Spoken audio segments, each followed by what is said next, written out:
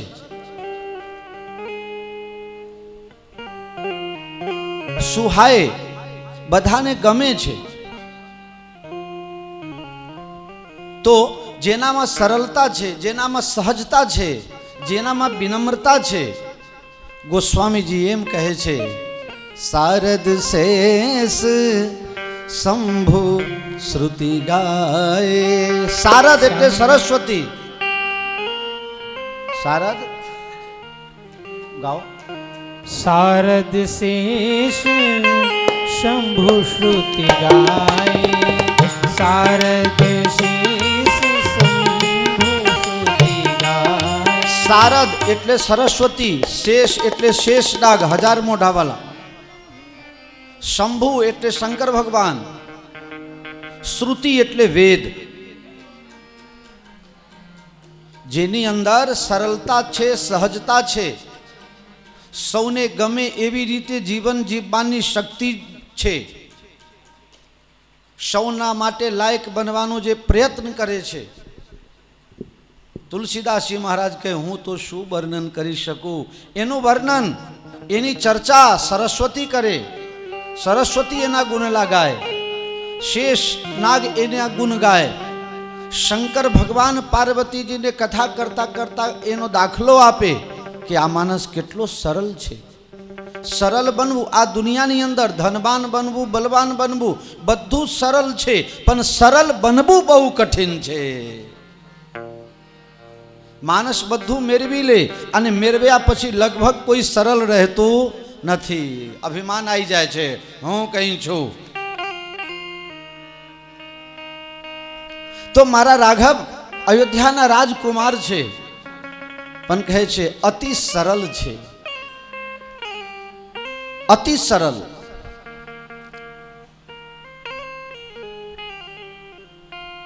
बाल चरित अति सरल सुहाए. बाल चरित अति सरल सुहाए. शारद शेष शंभु श्रुति गाए. शारद शेष शंभु श्रुति गाए. जिन कर मन इन सम नहीं राता. जिन कर मन सन नहीं राता. ते जन वंचित किए विधाता. ते जन वंचित किए विधाता. તુલસીદાસજી મહારાજે કહે છે પોતે પોતાના તરફથી મને અને તમને શિખામણ આપતા હોય એવું લાગે. जिनकर मन इन सम नहीं राता. જેનું મન ભગવાન સાથે, ભગવાન શ્રી સીતારામજીના ચરણ કમલમાં જેનું મન નથી લાગતું તેને શું કહેવું? ઘણા લોકો નથી કહેતા અરે જોયા મંદિરમાં જ ભગવાન છે, મારા હૃદયમાં ભગવાન છે. તારા હૃદયમાં ભગવાન ન આવે. આ એક જ વખત આયા હનુમાનજીના હૃદયમાં, પછી કોઈના હૃદયમાં એ જલ્દી જતા જ નથી. અને ખબર છે કે તમારા હૃદયમાં બીજું શું ચાલે છે. આ તો સારું છે કે કોઈ ડૉક્ટરને ઓપન હાર્ટ સર્જરી કરે તો એ ખબર નથી પડતી કે એના હાર્ટની અંદર શું છે. જો કદાચ ભૂલે ચૂકે એવી સિસ્ટમ વિકસાઈ જાય, વિજ્ઞાન હોધી કાઢે તો બોલો રોજ પાડોશી સાથે ઝઘડો થાય. તું મારા માટે મનમાં આવું વિચાર કરતા હતા, તમે આવું વિચારતા હતા, તું આવું વિચાર કર, આવું બધું થાય. એટલે આ સિસ્ટમ બહુ સારી છે. કોના મનમાં, કોના હાર્ટમાં શું ચાલે છે, બળદેવની મને ખબર પડતી નથી. અમારે બેને તો જો કે ખબર પડે છે, પણ આમ લગભગ કોઈને ખબર પડતી નથી. કોઈને ખબર પડે કે મનમાં તમે મારા વિશે શું વિચારો છો?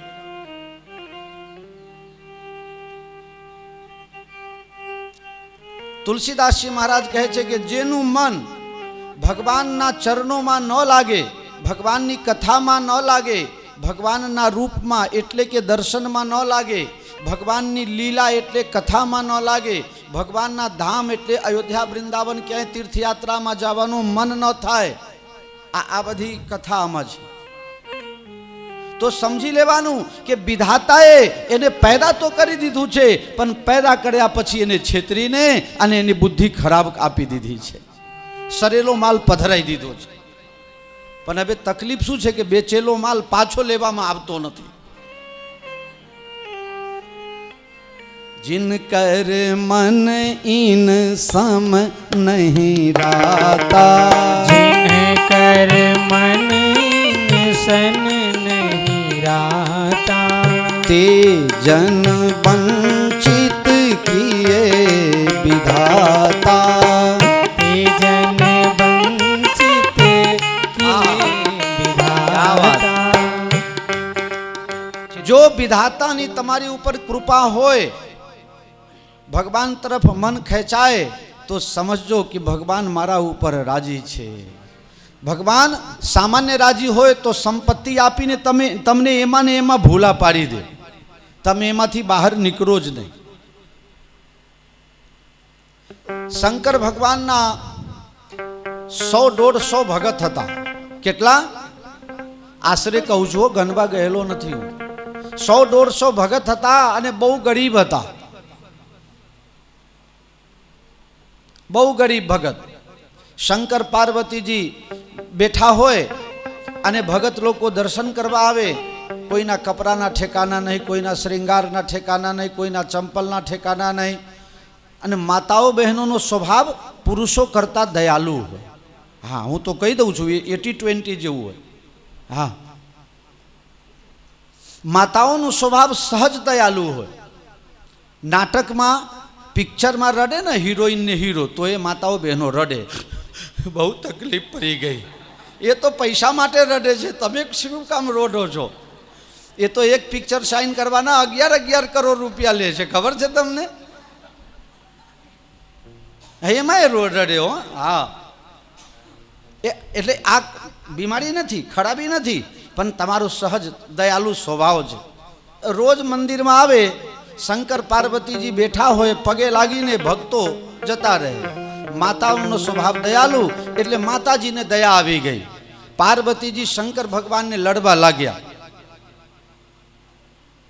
કે આ રોજ આપના ત્યાં આવે છે, ભગત છે, અને આવા ભક્તોને તમે સુખી કરતા કેમ નથી? સુખી કરી દો. મારી ઈચ્છા છે બધાને બહુ સંપત્તિ આપી દો, કદી ખૂટે નહીં એટલી બધી આપી દો. શંકર ભગવાન કહે છે જેના કર્મમાં જેટલું હોય એટલું મળે, અને એના કરતાં વિશેષ કંઈ આપવાનું કરો ને તો એને હદે નહીં, પછી એ તમારા સામે જ પડે. આ પાનસરની વાત નથી કરતો, હું બીજા ગામની વાત કરું છું. તમે લોકો એમ ન સમજતા કે અમારે એવું થયેલું છે. પાર્વતીજી કહે કે ના, બધા ભક્તોને સુખી કરી દો. શંકર ભગવાન કહે કે જેના કર્મમાં જે છે ભોગવે છે, તમે ચિંતા ના કરો, સમય આવે બધું થશે. કહે ના, આવતીકાલે બધા ધનવાન બની જ જવું જોઈએ. આ દુનિયામાં 4 પ્રકારના હઠ છે, મહાભયંકર 4. એક બાલ હઠ, બાળકો હઠ કરે એ રમકડું લઈ આવવું પડે હો માજુ. એક બાલ હઠ, એક રાજ હઠ, રાજા જે ધારે તે કરી શકે, એટલે કહાવત છે સત્તા અગર શાન પર નકામું. એક બાલ હઠ, એક રાજ હઠ ને એક યોગી હઠ.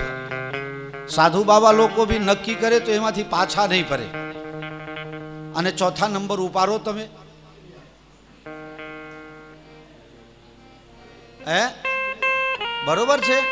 આ તમારા લોકો માટે નહીં હો, બીજા ગામની વાત કરું. જે ગામના લાગતા બરકતા કોઈ નહીં હોય ને, એ ગામની વાત કરું. ચાર હઠ મહાભયંકર. શંકર ભગવાનને નમી જવું પડ્યું, ઝૂકી જવું પડ્યું. અને બીજા દિવસે તો વિક્રમભાઈ બધાને ખૂબ ખૂબ સંપત્તિ આપી દીધા. 2-3 મહિના સુધી સારું ચાલ્યું. પછી ચોમાસાનું સિઝન. હવે પાર્વતીને રસોઈ કરવા માટે લાકડાની તકલીફ પડી. એટલે પાર્વતીજી કહે કે લાકડા લાવો, ભૂખા લાકડા નથી. શંકર ભગવાનને કહે હું શું કરું, આપણે મજૂરને બોલાવીએ. પહેલા બોલાવતા હતા એને બોલાવવા ગયા. પેલો તો કહે કે હું નવરો નથી, અમારે હમણાં 5 નોકરની જરૂર છે, કામ બહુ વધી ગયું છે, તમે જાઓ પાછા બીજે હોધી લેજો. આખા નગરમાં ફરીને આવ્યા, પણ શંકર ભગવાનના ઘરે કામ કરવા વાળો કોઈ મળ્યો. પાર્વતીને ગુસ્સો થયો. પાર્વતીજી કહે બધા હતા એવા ને એવા કરી નાખો. શંકર ભગવાન કહે આપવામાં તો હું નામાંકિત છું જ, મારું નામ જ છે ઓઢરદાની. અને બીજું એક એવા દેવતા છે શંકર ભગવાન કે આપે છે પણ લેતા નથી. આપે ખરા બધાને, પણ કોઈના પાસે કંઈ લેવાની ઈચ્છા નહીં. તમારી ઈચ્છા હોય 1 લોટા જલ ચઢાવો તો એ રાજી, તમારી ઈચ્છા હોય ભાંગ ધતુરા ચઢાવો તો એ રાજી. તમારા ઘરના એ રાજી નહીં થાય, પણ શંકર ભગવાન રાજી થઈ જાય. બીલીપત્રના 2 પાના ચઢાઈ દો તો એ રાજી. એમનું નામ જ છે ભોળા, ભોળિયા દેવ. પછી શંકર ભગવાને કીધું દેવી આ કર્માધીન જગત છે, જેને જેવું કર્યું છે એને ભરવું પડે છે, એને મળે છે, અને એમાં જ એમને જીવવું પડે છે. એમાં કંઈક સારું કરે તો બીજા જન્મમાં સુખી થાય. જન્મ દરેકને માતા પિતા આપે છે, પણ કર્મ તો ભગવાન આપે છે. जिन कर मन इन सम नहीं राता, जिन कर मन इन सन नहीं राता, ते जन वंचित किए विधाता, ते जन वंचित किए विधाता. तो ब्रह्माजीए छल कर्यो कहेवाय. ભગવાન જો રાજી હોય તો સંપત્તિ આપે, અને એમાં ને એમાં તમે અટવાઈને રહો, ભગવાન સુધી પહોંચી જ ન શકો. પણ ઘણા લોકો કહે બાપુ ભગવાનને કહો જલ્દી જગ્યા કરે મારા માટે. ન કરે. તમારા જે ગહેરો બાકી છે, ભોગ બાકી છે, ભોગ બી લેશો તો જ લઈ જશે. ઉતાવળ કરે મેર નહીં પડે. એને જેની જરૂર હશે, પ્રારબ્ધ પૂરું થયું હશે, એને જ બોલાવશે. આપને ઘણા લોકો તો દવા પી જાય તો એ જીવી જાય છે. લ્યો હા, એકાદ ઇન્જેક્શન આપી અતુલભાઈ 1,00,000-1.5 લાખ ખંખેરે એટલે રાજી. દવા પી પીને કેટલા બચી ગયા. હમણાં 2-3 મહિના પહેલા જ થયા સરઢબમાં એવું થયું. મારો બેટો બાટલી ગટગટાઈ ગયો, બચી ગયો, ના મળ્યો. અરે એવા એવાને ઓળખું છું 3 વખત દવા પીને બચી ગયા. મોત આપના હાથમાં નથી. તમારા હાથમાં જે છે એનો ઉપયોગ કરો ને. તમારા હાથમાં શું છે? ભગવત ભજન કરવું. ઘણા લોકો તો શું કે પછી કરીશું, હજી ઉંમર નાની છે. આ મોહનજી કહે કે હજી તો હું બહુ નાનો છું બાપુ, કે હમણાં 20-25 વર્ષ પછી ભજન કરીશ, કે હજી તો અમારા બા ભજન કરે છે એટલે બરોબર છે. અરે બા હવારમાં ઉઠીને ઠેઠ ખેતર સુધી ભજન કરી આવે છે. કોક વખતે રસ્તામાં મને મળે ખરા. આ સારું કહેવાય આટલું ચલાય એટલે. હે હા, મને મોહનજીએ ડ્રાઈવર બનાવેલો, ખબર છે તમને? બે પહેરાવાળું સાધન ચલાવતા મોહનજીએ શીખવાડ્યું. રજુજીને મળવા ગયો તો બોર ઉપર, ને વળતી વખત મને કહે તમે જ લઈ લો ને. એ પહેલા લૂના ચલાવતા એમને શીખવાડ્યું. અને 4 પહેરા રતુજીએ શીખવાડેલું. જૂની ફંટી લાવ્યો હતો ને અહીંયા હતો ત્યારે, તે રતુજી મળ્યા ત્યાં અને મને ધક્કો મારીને કહે કે હવે જાઓ. ખબર તો પડે જ નહીં કે કેવી રીતે એ 4થા ગિયરમાં ડાયરેક્ટ ઉપાડવા ગયો. ધપ ધપ ધપ એની ગાડી બંધ. રતુજી કહે કે હવે આવડી જશે, વાંધો નહીં આવે. તો પરમાત્મા આપણને મનુષ્ય જન્મ કબહુક કરી કરુણા નર દેહી, બહુ કૃપા કરીને ભગવાન મનુષ્ય શરીર આપે છે. નવીન કર્મ કરવા માટે મનુષ્ય સિવાય કોઈ સક્ષમ નથી. 84 લાખ યોનિની અંદર એક મનુષ્ય યોનિ એવી છે કે એના અંદર તમે ભજન કરી શકો, નવીન કર્મ કરી શકો. બાકીના બધા યોનિઓ ફક્ત કર્મ ફલ ભોગવવા માટે જ જન્મ હોય છે. કરોડો રૂપિયાના હાથી હોય એ કંઈક નવું ન કરી શકે, ભજન નહીં કરી શકે, પરમાર્થ ન કરી શકે. એને ખબર ન હોય કે મારે શું કરવું છે. એ મનુષ્યને ખબર પડે છે. એટલે મરવા માટે ઉતાવળ ન કરશો. ગમે તેટલી બીમારી આવે તો પણ અંદરથી ભગવાનનું નામ તમે લઈ શકો એવી સિસ્ટમ છે. કેમ બધા બંધ થઈ ગયા? પછી અમારું આગું પાછું થઈ જશે. સેજ સેજ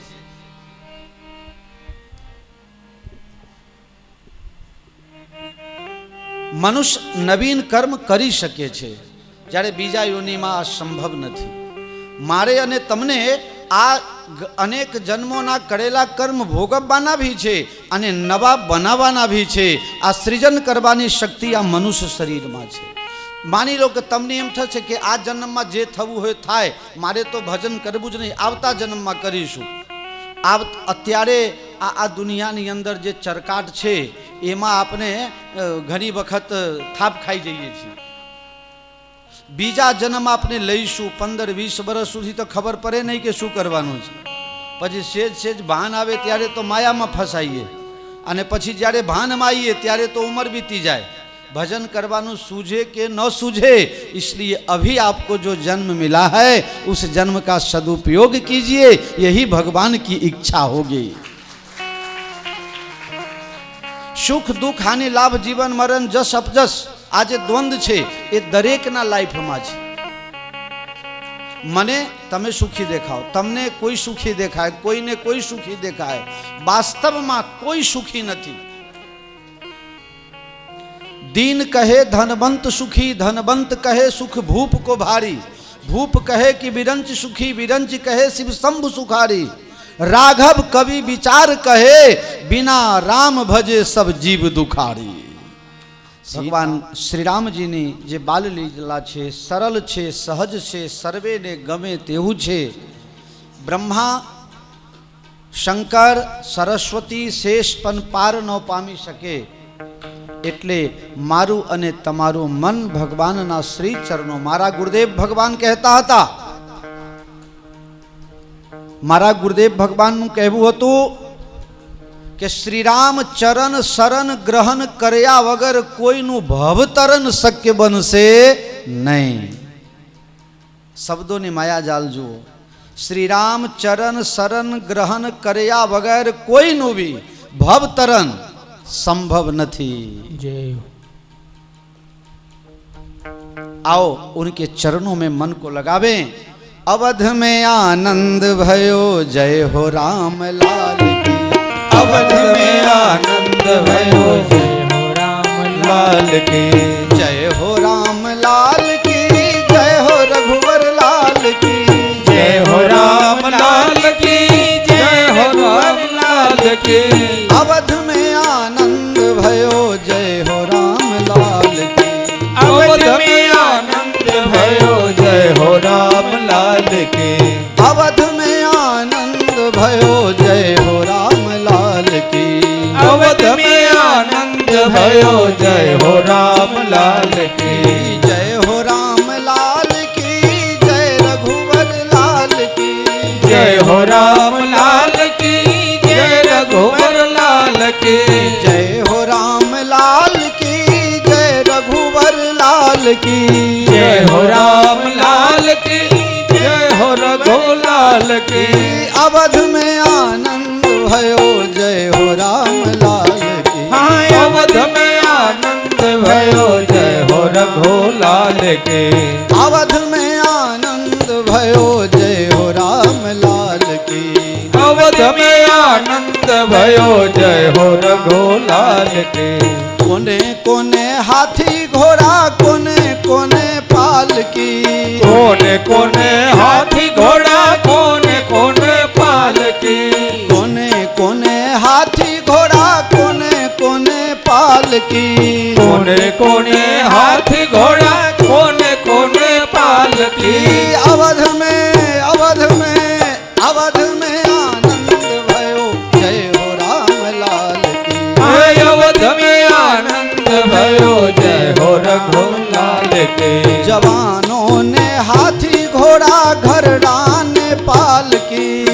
જવાનો ને હાથી ઘોડા ઘરડા ને પાલકી अवध में आनंद भयो जय हो राम लाल की અવધ में आनंद भयो जय हो राम लाल के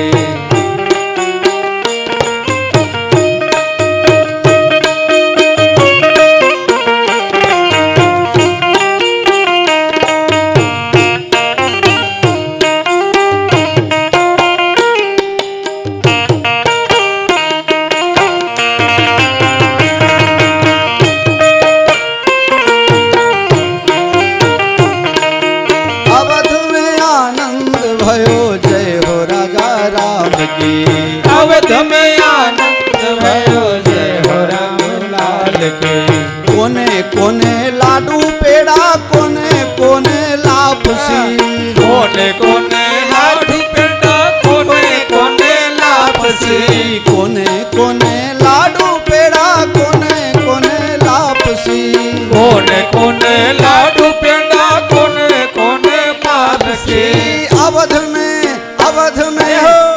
में आनंद भयो जय हो राम लाल की अवध में आनंद भयो जय हो राम के अवध में आनंद भयो जय हो राम लाल की अवध में आनंद भयो जय हो रघुलाल के जवानों ने लाडू पेड़ा घरड़ा ने लापसी जवानों ने लाडू पेड़ा घरड़ा ने लापसी अवध में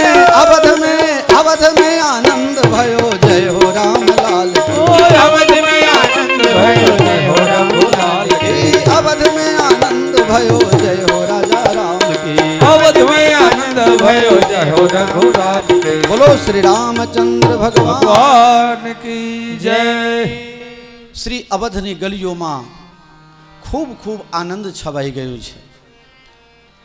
કૌશલ્યાજીના મહલમાં રાજમહલની બહાર દરવાજો બંધ છે. દાસી રાહ જુએ છે ક્યારે કંઈક સમાચાર આવે અને પરમાત્મા પ્રગટ થાય અને અમને કંઈ સમાચાર મળે.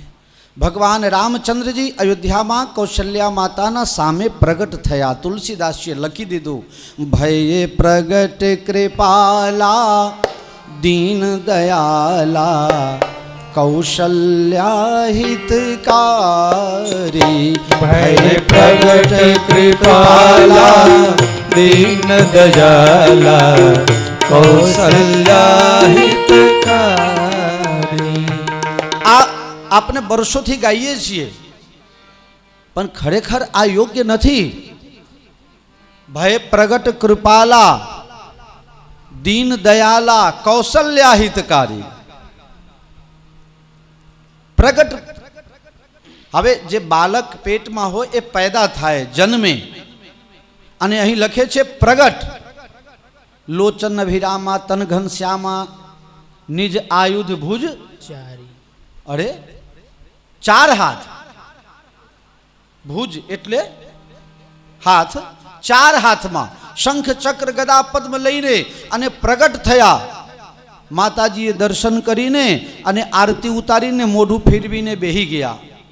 જો વાદા કિયા વો નિભાના પરે, જો वो निभाना पड़ेगा.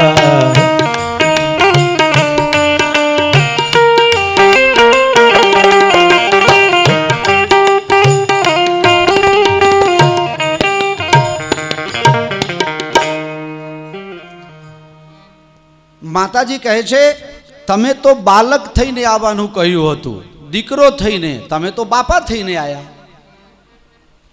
દીકરો પેદા થાય અને 4 હાથવાળો કોઈના ઘરે પેદા થાય અને પેદા થતાની સાથે હાથમાં હથિયાર લઈને પેદા થાય તો એની માની ફજેતી થાય કે બીજું કંઈ? કૌશલ્યાજી કહે છે કે તમે દીકરા થઈને આવવાના હતા અને બાપા થઈને આવ્યા. કેમ? કે હા, આમાં દીકરા જેવું કંઈ લાગતું નથી. તમે મને શું કહ્યું હતું? જે રીતે એક દીકરા માને આનંદ આપે તે તમામ સુખ તમને આપીશ. તો માને સૌથી વધારે સુખ ક્યારે મળે? જ્યારે દીકરો આવે ખોડામાં રમે અને છાતીમાં દૂધ પીવે ત્યારે માનું માતૃત્વ સફળ ગણાય. તો તમે તો બાપા થઈને આયા, મારે તમને પગે લાગવો પડે. માતાજી શું કરું? કીજે શિશુ લીલા અતિ પ્રિય શીલા यह सुख परम મને તો જે દુનિયામાં કોઈને સુખ નહીં મળ્યું, કોઈ સામાન્ય બાળકને ખોડામાં રમાડતા હશે, પણ મને તો અનૂપ, જેની કોઈના સાથે ઉપમા ન આપી શકાય એવા સુખ જોઈએ છે. અને તમે મારા ખોડામાં કીજે શિશુ લીલા, બાળક બની જાઓ, નાના બની જાઓ. માં નાનો બનું, અલે હજુ બોલે છે. બાળક પેદા થાય તો માની સામે બાતો કરે કે રડે? સુની બચન સુજાના रोदन ठाना कोई बालक सुर भूपा. ભગવાન કહે કે હું નાનો બની જાઉં. હા બની જાઉં. એટલે નાના થયા. હા હવે બરોબર છું કે ના હજી નાનો હતા? હવે બરોબર છે? ના હજી નાનો હતા. ભગવાન 1.5 ફૂટના થઈ ગયા, પણ હજી 4 હાથ અને મોઢામાં વાણી બોલાય છે. માતાજી કહે કે હજુ નહીં ચાલે, તો હવે શું કરું?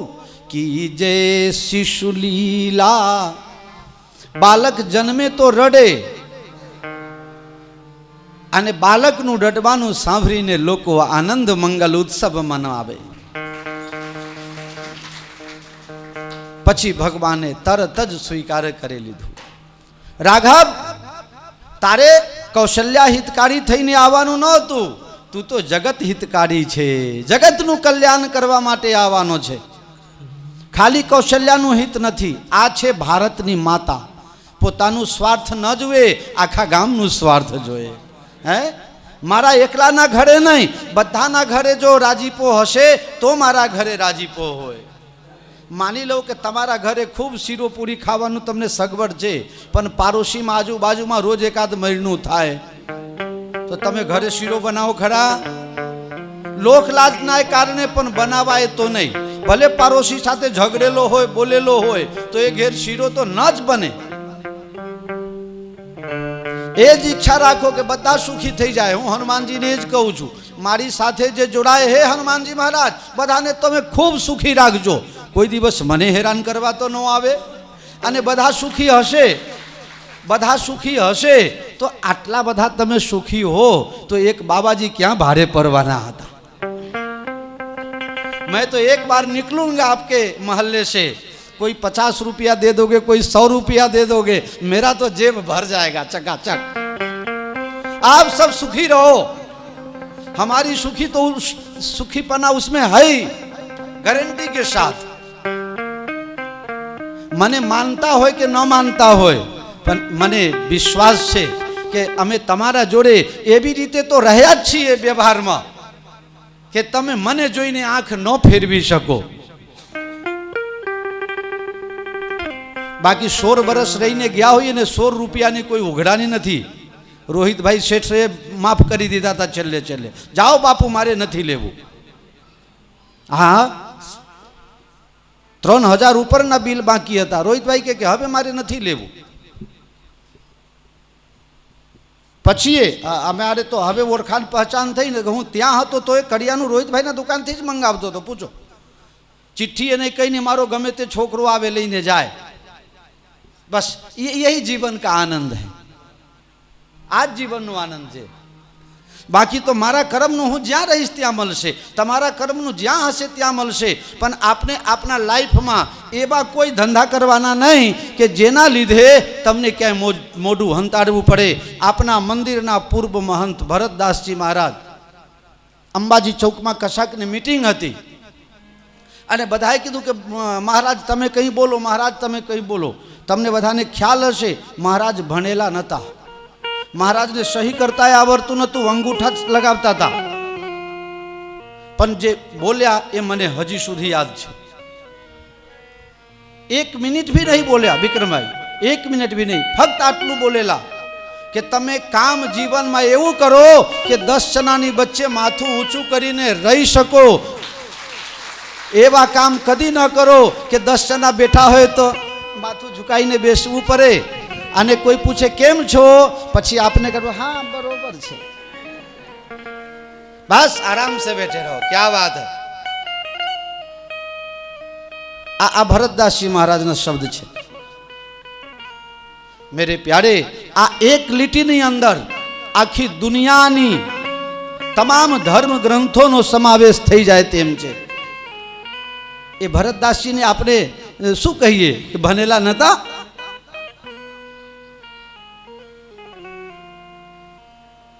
અને જેના ઉપર ઈશ્વરની કૃપા થઈ જાય એને સ્કૂલમાં જવું નથી પડતું। હિંમતનગર પાસે કોઈક સોનાસન ગામ છે, ત્યાંના મહારાજ એક વખત રામાયણની ચોપાઈ પૂછવા માટે અમારા ત્યાં આવેલા દામાસમાં। એ પીએચડી કરેલા છે, પીએચડી કરેલા છે। હું તો પરાને 10 પાસ છું, પછી તો તમારા બધાના ખોરામાં રમ્યો છું, ખ્યાલ છે। ત્યારે આપણને એમ લાગે કે હનુમાનજીની ખૂબ ખૂબ આપના ઉપર કૃપા છે। ભગવત કૃપાના અધિકારી બનો। ક્યાંય કદી માગવું પડતું જ નથી। માગવા વાળાને બહુ મળતું એ નથી। 1 રૂપિયા માગવા આવે એને લોક ધૂતકારીને મોકલી દે છે। અને હું ઘમંડથી નથી કહેતો, પણ તમારા બધાના આશીર્વાદથી, ભગવાન શ્રી સીતારામજીની કૃપાથી લોકો બોલાઈને બંડલ આપે છે। લેવો બાપુ વાપરજો।